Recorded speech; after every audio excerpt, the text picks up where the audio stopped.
we don't really push the envelope. More like open it. This is Litopia After Dark, the net's first and foremost literary salon.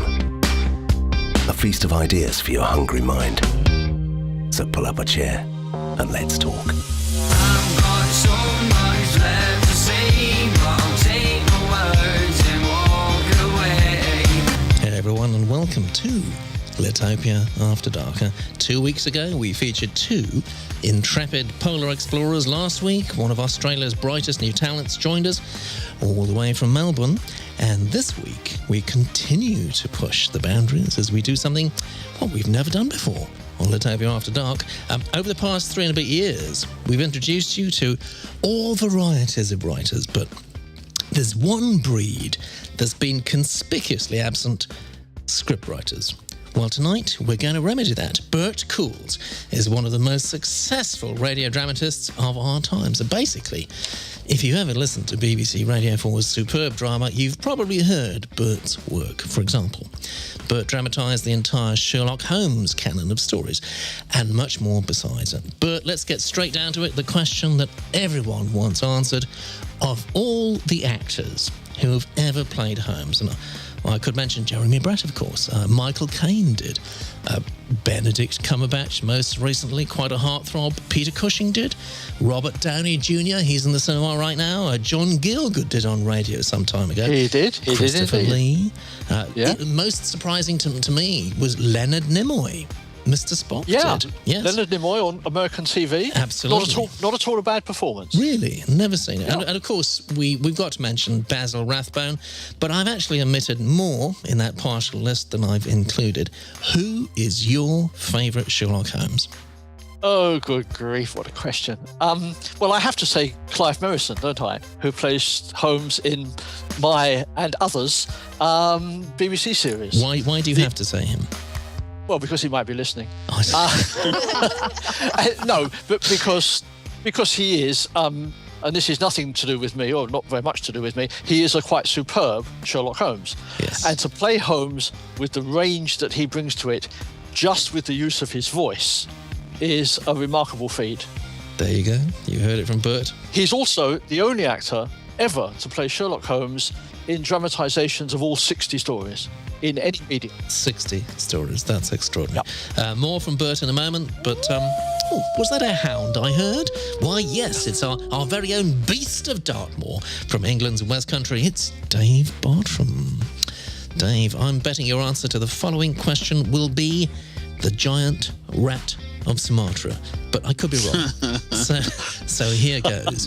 Dave, if you were going to be a character in a Sherlock Holmes story, which Sherlockian character would you be? It would depend entirely on which adaptation you were paying attention to. I think if it was the current Lionel Richie version, or whatever his name is.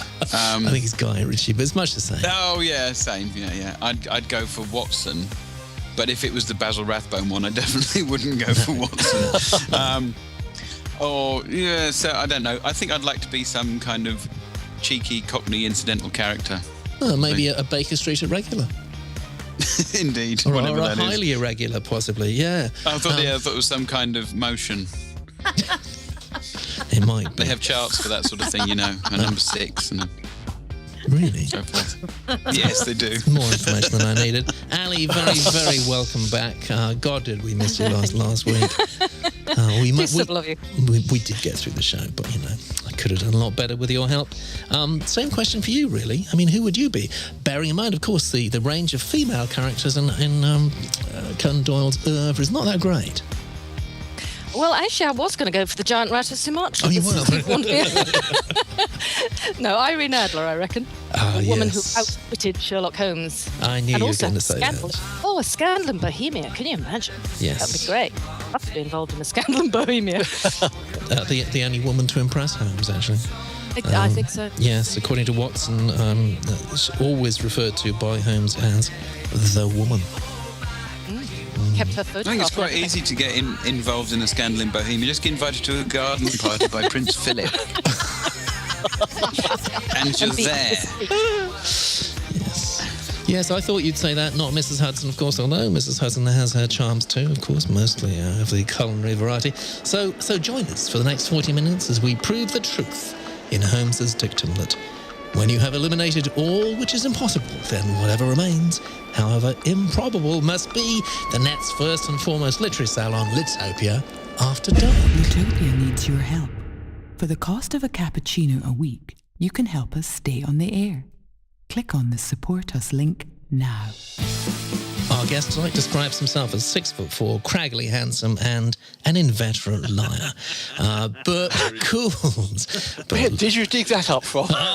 We have our scouts, they're Baker Street irregulars all over the place. Bert lives right here on the south coast, actually, of the UK, and he produced his first creepy story at the age of 7. He's been horrifying people with his writing ever since. Bert was head writer on the BBC's project to dramatise the entire Sherlock Holmes canon. Clearly that wasn't enough for him, because he then went on to write the further adventures of Sherlock Holmes' 16 entirely new stories.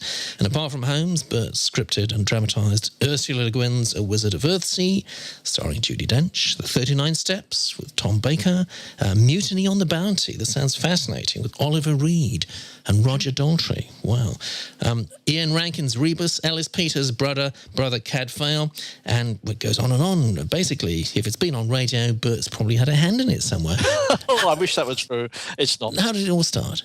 The other day, I was doing a talk to a university, to a group of creative writing students, and they asked me that, and I told them, as I'm about to tell you, that when I was growing up, we didn't have a television. And when I said that, I saw 30 jaws all drop simultaneously. It was just such a remarkably foreign concept to them. But it's true. When I was a kid growing up, we didn't have television, and radio was everything. And in those days, I can remember listening to children's programs, but also to the early Sherlock Holmeses with Carlton Hobbs, and just drama in general. Dick Barton, I can remember. Comedy programs, I can remember. Yeah. And it's so atmospheric. Radio paints such wonderful pictures for you. The old cliche, of course, is that radio is better than TV or film because the visuals are better on radio. How did you get in the first place? I worked at the BBC, first of all as a librarian, and then as a recording engineer for a while, then as a sound effects operator, and lastly as a producer in the drama department. And while I was working as a recording engineer, I was working on a lot of plays, and quite a lot of them I didn't think were very good. And I just found myself thinking one day, well, surely even I could write something better than that. And from there on, the thought goes to, well, if you think you can, try it. So I did. I wrote a script, sent it in. Really, to my amazement, they bought it and it was produced. That gave you the confidence to try it yourself. Is that a route? I mean, that wasn't such a long time ago. That was 1989. Yes. Is that a route that people can follow today? Yes, it is. Definitely it is. If you're on the net, which people listening to this obviously are, you can go to a BBC site called The Writer's Room, which is set up specifically for people who are interested in writing for radio and TV. It gives you sample scripts, it gives you guidelines to follow, it gives you a route to submit work. And they do read everything that comes in. And it is a way in, definitely, yeah. Crime of Fox actually just tossed in a question about how would you describe Sherlock Holmes as a real person? Drug taker? Gay? Depressive? And what do you think of the disputes about him? How would I describe him as a real person? Lonely. Tortured. An outsider. Someone who can't fit in with the society of his day and has deliberately chosen to remove himself from it and made a strength of that.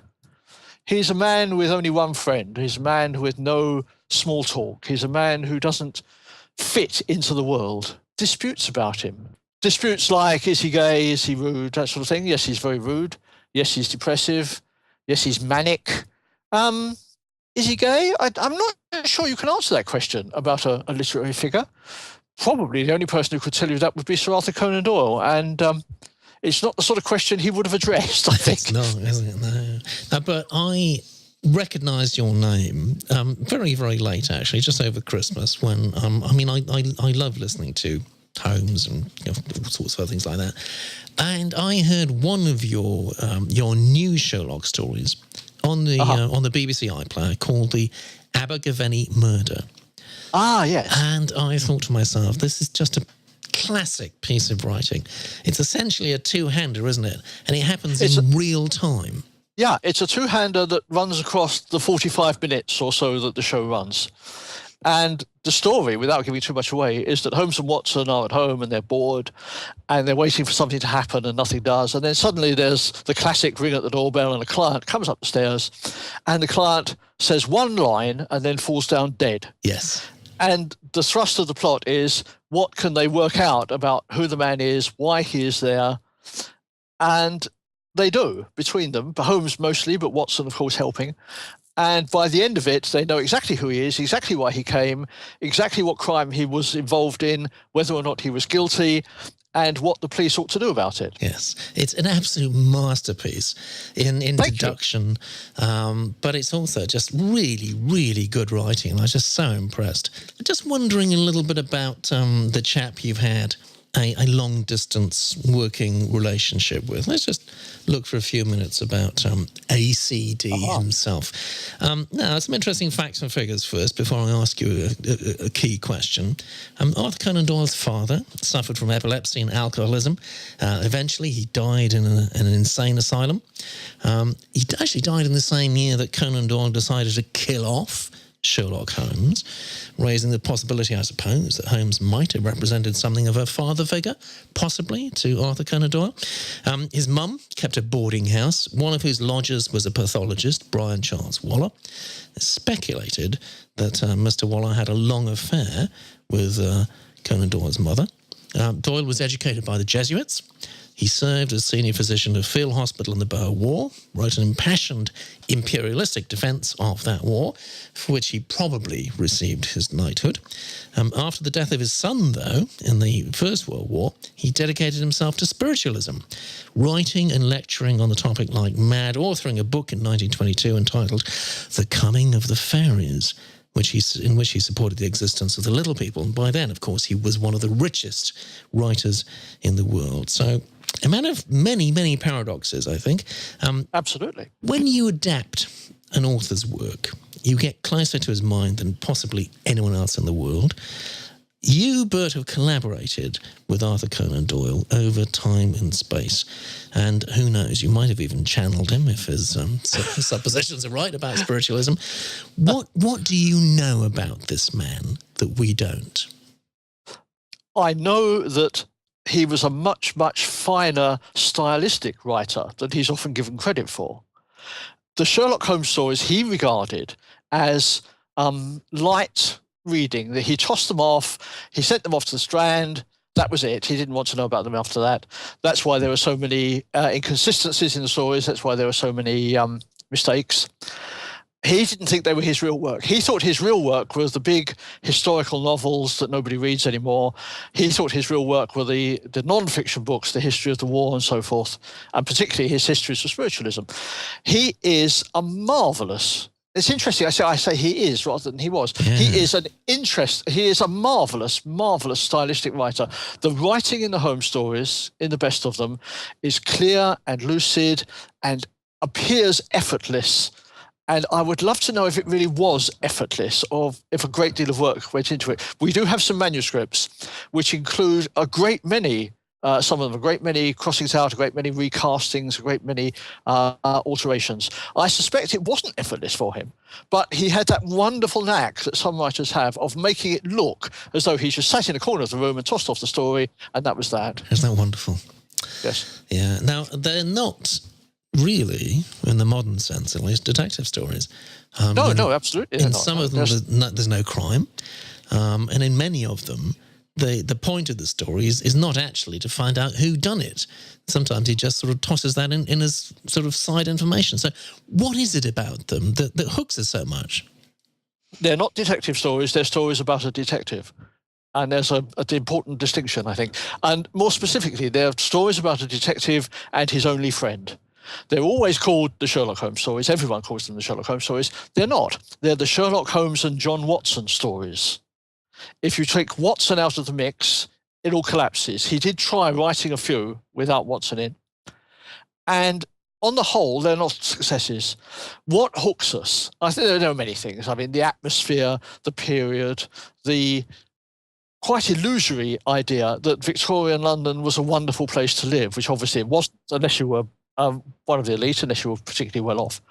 But it was a world that's seen now as being ordered, as being orderly, a world where, to use an old-fashioned phrase, everybody knew their place, and where a world in which one man or two good men could make a real difference in society. But it's the friendship, the relationship between the two guys that's at the absolute centre of the stories. And that, certainly for me, that is the great, great appeal of them. Okay, so there's a theory there you're putting forward that there's something about the shall we say, the God-given order of society that appeals to us. Does that sort of go up and down then in accordance with how relatively disorderly our present-day society is? I think it possibly does. That's not something I've ever really considered. Fandom for Sherlock Holmes, if you can use such a word, really started up in earnest in the 30s and really has grown since then. There's always a nostalgic yearning for earlier times, whether that nostalgia is based in fact or based in desire. And I think there is something desirable about gaslit streets and cobblestones and hansom cabs and the gas lights penetrating the fog. And the thought that evil is out there, but here in Baker Street, we are cocooned and safe. And someone who comes through that door is in a world of help. And I think that's a very powerful thing to latch on. This is very close to steampunk, actually, isn't it? It is some of it, yes. Yeah, it is, yeah. It's got those things. The other thing about the fogs, of course, is there are respiratory diseases and the mortality rates and so on. And there was the great stink of whatever year it was, I can't remember, when the Thames kind of just became this filthy ooze in the heat. But no, I was thinking about this, kind of the gestalt of what you're talking about, and I've been wondering what is it about Sherlock Holmes and certain other heroes that makes them perennial and so appealing. And it goes back to something we were talking about a few weeks ago about the hero's journey and all those kinds of tropes about the development of personal growth, yada yada yada. The thing about Holmes that I think is so appealing, and Harry Potter as well, curiously, is that he doesn't change. In an ever-changing, chaotic environment where, like you say, bad things happen and evil stalks, here are the good guys, and they're always good. They're like Clint Eastwood's Man with No Name. They don't change throughout the story, and yet the story gets resolved. What changes throughout the canon, and this is very clever, and I don't know if Doyle did this deliberately or not, what changes is our view of Holmes that we get through Watson. If you look at the first story, A Study in Scarlet, where they meet for the first time as young, unknown, impoverished guys, a good part of the story is that Watson can't make head or tail of Holmes. And it's kind of a detective story inside a detective story as he tries to work him out as he gets to know him. And that's a development that does progress all the way through. If you look at the relationship in, say, His Last Bow, which is one of the very final short stories, it's a very different relationship from the one in the early stories, even though the characters of both men are, as you say, essentially the same. Do you think that's why the Lionel Richie adaptations have been so popular? Why did you say Lionel Richie? Because I can't remember the man's name. Guy, you just said it. Guy, yeah. Lionel Richie. I don't know, dancing on the ceiling. Wouldn't allow that with health and safety these days, would they? Not like the good old days in the 80s. But, yeah... one of the reasons, I mean, I enjoyed the first, I haven't seen the second one yet, but it is the interplay between the two key characters that makes it. You know, it's nice sets and there's lots of clever dressing and so, and it's the same with the BBC one. Although I've only seen 3/4 of one episode of that, I quite liked it. It was it is that interplay of two characters, and you do get that in that first Guy Ritchie film. The relation, Sherlock, Holmes is kind of uncovered through the relationship with Watson as the film progresses, and I think that's why it's not just another Holmes adaptation. I think that's why it's gone and done so well, because it's got to the core of it. Yeah, and the same is true of the TV series. The TV series gets closer to the relationship, which is the core of the stories for me, than any other visual representation I can think of, even more so than the Guy Ritchie movies. And it rather puts the lie to my nostalgia thing, doesn't it? Because the TV series is firmly set today. But it does point up the fact that it is that relationship that makes the stories work. But there is a nostalgia aspect, though, isn't there? Because, I mean, again, I've only seen 3/4 of one episode, so you have to forgive me. That episode, which was the Scandal in Belgravia one, Yeah. every location seemed to be a grand Edwardian or Victorian pile. You know, they were in an Edwardian terrace, or they're in Buckingham Palace, or there's somewhere, which is Georgian, obviously. But, all the locations were evocative of the past. So I don't know whether that's the case across the rest or not. No, that's definitely not the case. One of the things I didn't care for about the old Granada series, the Jeremy Brett series, was that certainly towards its end, it was very much a sort of English heritage TV. We were getting the beautiful country houses, and we were getting the immaculate sets and the beautiful roads. No, the Sherlock, the Mark Gatiss, Steve Moffat show, does explore the underside of London as well. Or possibly, adding to our theory here, possibly we are nostalgic, not just for the trappings of Victoriana, but we're nostalgic for real relationships, total friendship and commitment, more than you find on your Facebook. There's never any question, was there, of Watson double-crossing Holmes or dropping him? No, that's very true. And the relationship does test both men to their limits. I mean, the friendship gets extremely stretched in the original stories. And there are moments where Watson does feel like walking out on Holmes. There are moments where Holmes almost kills Watson with an experiment or putting him in danger or whatever. And it's a measure of the strength of the friendship that it survives that. But wasn't it clear that one of my favourite adaptations is the Ben Kingsley, Michael Caine? Oh, yes, lovely. And it turns the friendship entirely on its head, and the relationship is utterly different from anything you could imagine. It's wonderful. Because the whole premise of that is that there is no Sherlock Holmes. I mean, people are often talking about Michael Caine played Sherlock Holmes, but of course he didn't. He never has. He plays an actor who's brought in to be Sherlock Holmes. And it works beautifully. I mean, if people haven't seen it, the premise is that Watson is the genius, and he invents Sherlock Holmes for the purpose of his stories to avoid putting himself in the forefront. It's really he who solves all the mysteries. It's really he who is the man of action.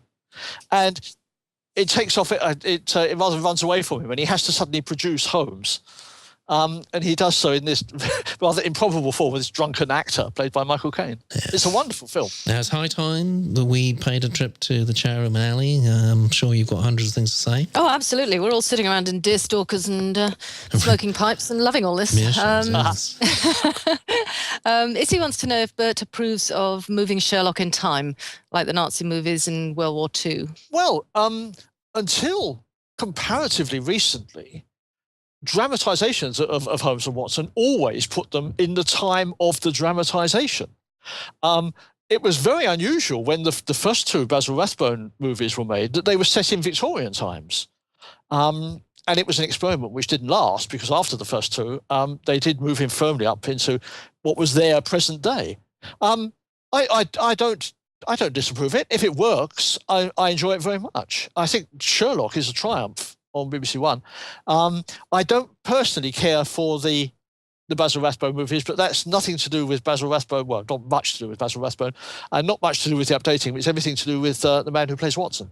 Jabez points out that the later Rathbone movies dropped the Nazis and World War II themes and moved the plots into a kind of Gothic Neverland. I love the idea of a Gothic Neverland. I'm sorry, yes. I mean, there's one called the Scarlet Claw. Yep, which is very moody. I mean, people dismiss them as B-movies, and they kind of were. They were made quickly. But the best of them are beautifully directed and shot, and are really wonderful to look at, and almost timeless. I mean, you wouldn't know. I mean, you see the odd car, and, there are telephones. But then there are telephones in the original stories, in the later ones. People forget that the stories were written over a very long period of time. The early ones were written in the late 19th century, but he was writing them up to the 1920s. And there are elements in the later stories that are kind of 1920-ish, without specifically saying so. Gosh. I did read a lovely Holmes and Watson story. It must have been written shortly after the copyright lapsed and anybody, it became fair game. And it was Holmes and Watson pulled out of retirement to infiltrate the Germans during the Second World War. And I just remember the one scene, they're being taken across the channel in secret and they're in wicker bath chairs with like tartan rugs. And it's really quite, it was very funny, as I recall. I can't remember who wrote it or what the title was, but it was quite good. That's lovely. It's a lovely image, isn't it? Yeah. But tell us about the process itself. So whether it's an original script or whether it's an adaptation, you finish it, then what happens? I finish it. I send it in to the BBC. I don't have to try and sell it to the BBC because the whole series was done on commission. Yeah. So I mean, they're expecting the script. It goes into one of the producers. We had two producers for the main bulk of the Conan Doyle stories. One producer for the further adventures. Enid Williams and Patrick Rayner were the two involved in the short stories. Both brilliant producers. And of course, when I say producer, I should explain, in the BBC radio world, producer equals director as well. They direct as well. Okay, right. Yes, they do. This is... I'd like to think this was an indication of versatility, but I strongly suspect it's an indication of lack of money on the part of the BBC and not being willing to pay more than one person. But it's marvellous because it does give you a central referring point for the writer. And after the script goes in, we get to what actually I think in many ways is the most enjoyable bit of the whole process for me, because the producer will read the script, they will have points they want to make. This works, that doesn't work, that's not so good. It's very valuable by that stage, when you've lived with it for a certain time yourself, to have a new fresh pair of eyes. And so it gets bandied backwards and forwards a few times. I do rewrites. I say, yes, I agree with that point. No, I disagree with that point. And we have a little backwards and forwards on it. And then finally it gets to a final approved stage, and we talk about casting. One of the great joys of working for BBC Radio is that the writer is involved in the whole process. It's not like TV. It's not like it's where the script is almost a disposable asset, that it comes and it goes and writers, they're 10 a penny. I was always consulted on casting. A lot of my suggestions for casting were taken up, which was pleasing. Some of them weren't. And I can think of one instance in the whole 60 stories where I had a single line of dialogue changed without my permission by a producer. Jeez. And that was the only time. And that is an incredible thing for a writer to be able to say. Well, yeah, compared to some of the horror stories that come out of Hollywood, and not necessarily even Hollywood, about, the way the writers are always the bottom of the pile in film and television. So you like to be treated as a human being? Absolutely, I do, yes. Yeah. I like to be treated with a certain amount of respect. So the recording process itself, would you be involved in that? Yes, absolutely. The show is cast, it's allocated studio time. The BBC rule of thumb is that they allocate 1 day in the studio for half an hour of finished programme time, which is marvellous if you're working at 45 minutes, because you get 2 days, which is a luxury. You get the same amount of time if we were recording an hour's show. We go to the studio, the cast assemble, we have a sit-down read-through around the table, first thing in the morning. That's the first time the cast will have come together, first time they will have seen each other, apart from the regulars, obviously. That's a marvellous experience to hear the things spoken aloud for the first time, except in my imagination, to find that there are things that still don't work, there are things that work nicely. And then, generally speaking, they're broken down scene by scene, rehearsed, runs through on mic, a couple of rehearsals maybe on mic, and then a take or another take, and pickups for retakes, and then that scene's done. So what's your involvement during that? I mean, if you really don't like the way an actor has delivered a line, I mean, that's up to the producer, isn't it? Or can you just stick your hand up and say? You can. Yes, I can stick my oar in, and probably did far too often. I mean, the directors, the producers are my friends, and we have very good working relationships. But it's not an art exactly. What's the word? It's a craft. Working with a director under those circumstances is a skill, and it's a skill I like to think I acquired. Radio works despite the fact that you have 2 days for 45 minutes, which can sound quite a long time. Radio is non-stop and very intense in its production process, and it doesn't do to let a producer wrap up a scene and move on to the next one, and then you say to them, "Oh, hang on a minute, you're not going to let it go through like that, are you?" I mean, there are ways and means of making points as you go. A good producer will turn to a writer after a take and say, "Was that okay for you? Did anything there you particularly didn't like?" And you learn to balance big things against small things. I mean, if there's a performance that's off key, you get that at the read through. I get this constantly from Ali.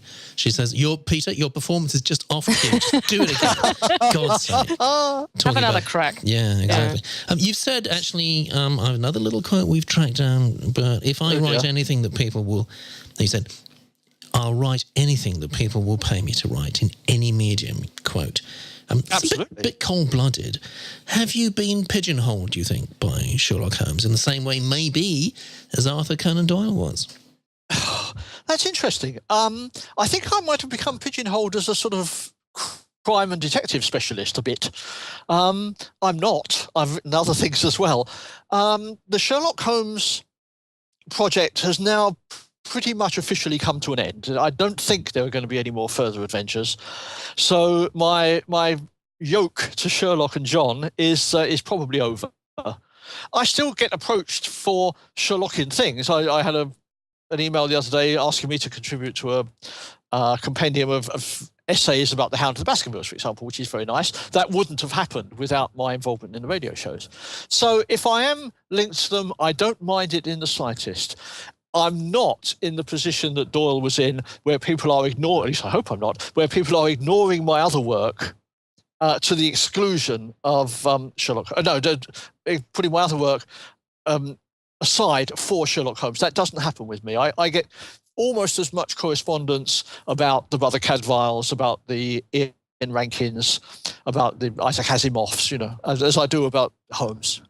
It just happens that the Holmes audience is very big and very literate and very knowledgeable and very vocal at times. Yeah, I bet they are. It's quite a community, isn't it? I did a bit of research and looked at the SherlockHolmes.com, and there's loads of communities out there with very active foray or forums or whatever you call them, discussions about all these things, and it's ongoing, and it's never going.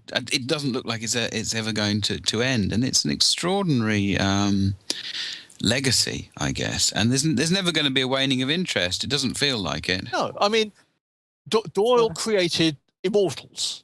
There's no two ways about it. I mean, the characters will never die, and because of that, Doyle will never die, and it's wonderful. And it's such a shame that he couldn't appreciate it for what it was while he was alive. I have a sneaking suspicion he was fonder of Holmes and Watson than he's often painted as being.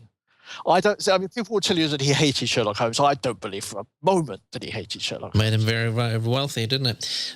You also said, I remember watching the first Star Wars film and wanting to rewrite all the dialogue. Yes, Mr. Coules, you did say that. Good Lord, when on earth did I say that? But listen, I agree with you. Why is dialogue in films often so awful? Can I just jump in there with something? Another thing about the Star Wars dialogue, there's the famous quote from Harrison Ford. Oh, yes. On the set of Star Wars, it's, George, you can write this shit, but you can't say it. Well, I've heard it suggested that he couldn't write it either. Yeah. The bottom line is that he is a very imaginative filmmaker, but he can't write a script to save his life. The best Star Wars movies are the ones that George Lucas didn't write. But the power of that first film is so great that it doesn't matter that you go with it. But I remember particularly the dialogue for the robots I wanted to redo. I just wanted to make it tighter and wittier. Well, it was supposed to be like Wamba and the other guy in Ivanhoe, wasn't it? What's the jester and I can't remember the name of the other chap in Ivanhoe. It's that tradition of the two lowly characters telling the story, isn't it? And that's where it came from, and that's probably why it's quite so stilted. But the dialogue in the latter three films is shocking beyond belief. Yes, absolutely. Can I ask Bert another quick question here before we go any further? I picked up this thing off Twitter or whatever that thing is. This 5 characteristics of a true classic of literature by Jeffrey Brenzel, who's Yale University. Oh God, I'll be in trouble now. Anyway, he said that these 5 criteria, it addresses universal and permanent human concerns. It's a game changer. It influences other great works, is respected by experts, and challenges as it rewards. And he picks out examples of things that don't do these things, like the Da Vinci Code or X is for xenophobia or whatever. And it's a good example of things that do improve things, are things like Moby Dick. And I just wonder whether you think that the Holmes canon would meet those 5 tests of a classic. I think it does. Yes, I think it definitely does. But I'm also, part of me wants to say that I think that's a very sort of highfalutin and over academic way of saying that there are good books and there are bad books, and it's fairly easy to tell them apart. Yeah. But it's interesting criteria, and definitely yes. I mean, all of those the Holmes stories meet. The detective fiction would not be the same today if Conan Doyle hadn't invented Sherlock Holmes. Certainly, so that one is met no question. Primer Foot wants to know, in all the adaptations and mashups, what would be finally going too far with Holmes? You having said you'll write anything? My word. Well, what would be too far for me to do with Holmes? Almost everything that you can imagine a writer doing with Holmes and Watson has been done. He's been written as a woman. There are several novels that write them as a gay couple. He's been written as an alien. He's been written as a time traveler. He's been written as a clone. It's hard to think of the only thing one thing I wouldn't do with Sherlock Holmes is make him an idiot. Central to the character. I mean, I don't mean in the sense that the Ben Kingsley, Michael Caine film does it, because that's fun and it's not meant to be Sherlock Holmes anyway. But he has to have the core characteristics. He has to be intelligent. He has to be observant. He has to be on the side of justice. You can't change those. So anything that affected that, I would say, would be going too far. So he could be a talking horse. Yeah, he wasn't stupid. There is Mr. Sherlock. Stab. Hey, Mr. Sherlock. There's a story where he disguises himself as a horse. We just created a new concept here. Quick, someone spell it. Yeah, because Holmes does say, quote, he does say, "I am not a whole-souled admirer of womankind." And I think it's on that basis that a lot of people have deduced his inherent sexuality, possibly his preferences. Any more questions or observations, Ali, from the chat room? Well, Izzy said that Sherlock Holmes and this was supposed to be a title, I think. Sherlock Holmes and the Alien. In space, no one can deerstalk clean. I'm not sure where the clean comes from. No, I can imagine it nearly works, but is that not like quite. alien dry cleaners? I think it's something like that. Sherlock They Holmes come and the to Aliens Earth to do their laundry. Yeah. Never the same again. Sherlock Holmes and the Aliens has been done quite a lot. There's a fairly good novel that puts Sherlock Holmes and Watson into the War of the Worlds, for example. It's better than it sounds somehow. Cranmerfoot also wants to know, Bert, if you knew R.D. Wingfield in his radio days. Absolutely. Rodney Wingfield, yes, I knew him well. For people who don't know the name, a very, very prolific and very good radio dramatist, specialising in crime, the creator of, oh, good heavens, Inspector Frost. Oh, right. I think. Right. Yeah. A marvellous writer. A pioneer in really good, naturalistic radio drama. A lot of things have happened, good things have happened as a result of getting onto radio. I mean, I think it's fair to say that, you know, if you're expecting to make your fortune out of selling a script to the BBC, you're probably going to be disappointed.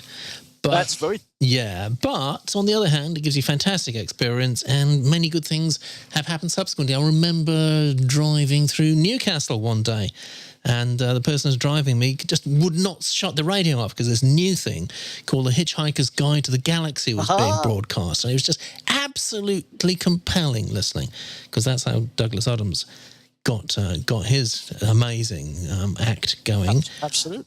Do you think, Bert, that it still is a sort of a springboard for greater things as far as writers are concerned? I think it's wrong to regard radio as a springboard. Radio is as valid and powerful a way of expressing yourself, if you're a dramatist, as is TV, as is movies, as is the stage. For all the popularity of the Hitchhiker's TV series, for all the medium popularity of the movie, it still works best on radio. It was a radio concept from the start. And I don't think Douglas Adams ever thought, oh, right, well, we've got that out of the way now. It's out in the world because of the radio show. It's time to move on from that. He loved radio. He was very aware of what radio can do. But yes, it's a good way in. The BBC, I think I'm right in saying, is still the largest employer of writers in the country. It's still the largest production company for new writers in the country. How do you see that going in the States? Radio drama is not very healthy. Do you think it's going to go like that here? I hope not. I think not. I think the BBC are so conscious of their role in preserving it. There is radio drama in the States, but it tends to be small scale. It tends to be confined to small independent production companies who sell their material to small independent radio stations. A friend of mine over here called Matthew Elliott writes Sherlock Holmes episodes for a company called Imagination Theatre, very good ones. And even over here, you see, we're talking about radio, but really, I mean, audio drama is what we've got. CD sales are now as important as broadcasts. The BBC iPlayer, more people now listen after a broadcast than do listen to a live broadcast. You've got companies like Big Finish who are doing really very well for themselves. And indeed, they have their own Sherlock Holmes line now, but with the Doctor Who CDs and other things. So, yes, there's always a market, always. That's encouraging. Ali, any final thoughts from the chat room? Yes, no, Crimerfoot points out that he loved listening to the Secret Diary of Adrian Mole Diaries, but he's now left the chat room because it's past his bedtime. How old is he? Probably about 9. Who, Adrian Mole? It? He's No, 13 and a half. I think. I was like, oh, that's a bit scary, actually. You never know who's in the chat room. It can be the wild frontier, and there absolutely is sometimes. The other thought that's been bugging me for a while now is that most stories are about opposing a psychopath or a sociopath of some, the motivation of the big villain is to be more powerful and more rich than anybody else, which is kind of a sociopathic kind of thing, or a psychopathic sort of thing. And there's no particular thing behind it. Like Moriarty comes across very much as a sociopath, much as in, let's say, Brett's Holmes comes across as a bit Asperger's-y. Yes. And I just wondered why that is the kind of default place for most villains. Is like there's no particular reason why they're bad. They're just bad. And I mean, all right, real history is like that. You think Stalin, Hitler, they're just kind of sociopathic, psychopathic individuals. And it might be art imitating life. And it always ends up with, the denouement of almost every film that has any kind of action element is two guys duking it out. It always boils down to two blokes having a punch-up at some point. Even Holmes did, at the Reichenbach Falls. It's just two guys fighting. And I just wondered why that's the default position. And are there any alternatives, really? It's the default position in movies because, as someone said at a public screening I went to the other day, movies these days are made for people who don't read. Wow. Movies these days in general, go for a simplistic sort of storyline. You have a hero, you have a villain, and the guideline, if you read any of the many, many books on how to write screenplays, they will map it out for you. There's your hero, there's your hero's friend, there's your villain, and the whole progress of the plot is towards a final confrontation. It works because it's satisfying. You have good, you have evil, you have the battle, you have good winning. But if you go back to literature, I mean, if you look at the Sherlock Holmes stories, people always think of Moriarty as this great master criminal. He appears in 2 stories. And in one of those, he doesn't appear in person. He's only mentioned. The majority of the Doyle stories are not like that. The majority of them are individuals committing crime for gain, for personal gain rather than for power. In some of the Sherlock Holmes stories, there are no crimes committed at all. And it's one of the tenets of the radio series was, let's get back to the stories. Let's strip away. More people now know Holmes and Watson from TV, from movies, from advertising, from comedy sketches, from everything but the stories. If you go back to the stories, you don't get that cliched that cliched construction at all. But it works in Hollywood because they like buying things that they know will work. You're hard put to it now to find a mainstream action adventure or detective story that doesn't end with the hero and the villain confronting each other. Yeah. You're quite right. And they're tedious, actually, aren't they? They're actually quite tedious, I think.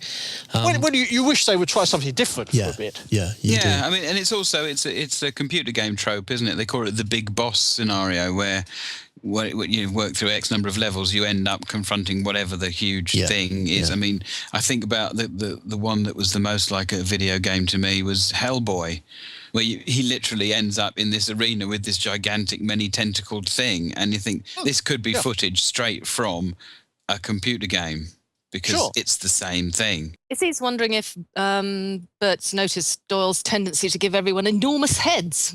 Wow. About three-quarters of his characters have big heads. So what does this mean? So, Bert? I think that's a slight exaggeration. I can't think of too many characters off the top of my medium-sized head that have large heads. Perhaps whoever posed that question, Sherlock did. Sherlock had a large head. And Moriarty did, I think. Moriarty did. Right. Moriarty very much the mirror image of Sherlock, bad Sherlock to good Sherlock. I can think of one other character who's described as having a large head. Perhaps the person who posed the question could give us some examples. Phrenology, wasn't that a big thing around that sort of time? So head shape and head size would be quite important in determining character and intelligence and all that sort of thing. Oh, sure, yeah. Doyle has Holmes say in one story that they're deducing about a guy from his hat. They have his hat. And he says, this is an intelligent man. And Watson says, how on earth can you tell that? And Holmes says, put the hat on, it will come down over your ears. So large a brain must have a lot of intelligence in it, which, of course, is scientific nonsense. And Doyle, I presume, knew it was scientific nonsense, but, he wasn't writing science. He was writing popular fiction. Absolutely. Now, Bert, we haven't told you about this, but we are going to play a tiny little quiz, as is our want from time to time. This is called Beat Bartram. You have to answer these questions, Bert, before... Thrashed again? Yes. No, before Dave gets the answers, all right? It's a general-purpose quiz on modern drama. Are you ready? As I left would be. Yeah. All right, number one. First question. Which novel by Rosalind Erskine features naughty goings-on in a 60s public school for the daughters of the disgustingly rich? I have an unfair advantage on that one. The answer is The Passion Flower Hotel. You're correct. Who adapted it for radio? Another unfair advantage, that would be me. You get 2 points then. Well done. You're in the list. I smell a giant rat of Sumatra here. Second question. George Orwell wrote that together with those of Conan Doyle and R. Austin Freeman, these detective stories are, quote, the only ones since Poe that are worth rereading. Who was he talking about? Good heavens. Well, Jeeves and Worcester. No. Sensing a theme for the previous two questions, could you be talking about Ernest Bramah? And who was his protagonist? Max Carados. Correct. Well done. Yes, who adapted those for radio? That would be several writers, but including me. Oh, what a coincidence. Good group. Question number 3. Which 7-part broadcast in 1996 drew one of the largest ever radio audiences in the UK for a book dramatisation? Oh, I don't know, but I bet it was adapted by the gentleman at the other end of the microphone. How did you get there? 1 point for Dave. How did you know that? But what's the answer? I was stabbed in the dark, 1 point to Dave. I'd be interested to know the answer because I don't know. 7 parts. 7-part broadcast, 1996. Oh boy. You did do it, Bert. You did do it. I did? Are we talking Barbara Taylor Bradford? Correct. It's The Woman in His Life by Barbara Taylor Bradford. Well done. I thought that was 8 parts. Oh, you might have yes, tell exactly. You. They didn't tell you about that. I'll believe you. You tell me it's 7, I'll believe you. Question number 4. Which book has often been challenged for removal from libraries in the US and Canada and served as the inspiration for the song by the band Screech Owls? Good grief. I don't know the band bit, but marked for exclusion from American libraries, are we talking Doyle? No. We're not talking Doyle? No. In that case, I don't know a little bit about those. Don't know the answer. Something by Mark Twain. No. Or Catcher in the Rye or something the like song, that. I'll give you a clue. The song was called Guinea Pig. Guinea pig. Yes. Richard We're Gere's not- autobiography. Daniel Keyes? Surely not. It could be. Flowers for Algernon? Correct. Well done. Who adapted it for radio starring Tom Courtney? I I cannot think it was this imagine. man there. I'm afraid guilty, yes. Joint equal points there. Dave was just as fast as you, but yes, he was Bert Coules. And finally, question 5. Which 1957 novel is based on the Battle of Leros and Leros Island's naval artillery? I didn't realise it was as early as that, but are we talking about the guns of Navarone? Correct. Yes, absolutely we are. Of course we are. The Alistair MacLean classic, made into a critically acclaimed film in 1961. Who adapted it for radio? I'm afraid that would be me. Bert Coules. You're done, Dave. Yes. Nearly in the lead there. Nearly got you there, Bert. Congratulations. I haven't added it up, but I think you've just about won it. Got to say, the past hour actually. Gosh, don't usually go on that long. It just shows what a popular guy you are, Bert. It's gone really quickly. Thank you so much for being our special guest on Litopia After Dark tonight. That's Bert Coules. Bert, if people want to know more about you and all the myriad works that you've done, where do they go? They can go to my website, which is www.bertcoules.co.uk. Or you can chuck me into Google and it comes up with my Wikipedia page, I think, and my website. It comes up with all kinds of stuff, some of which I've planned tonight for very unfair questions about you. We are taking a week off next week, everyone. I haven't told Ali or Dave that this is kind of news to them, folks. Thank you, dear. Yeah, Open House and Litopia After Dark, week off next week. 2 weeks' time, we'll be back. Open House will be back at a different time, 7 o'clock, slightly later. Remember, March the 18th is our big one with Jeffrey Archer live on Litopia After Dark.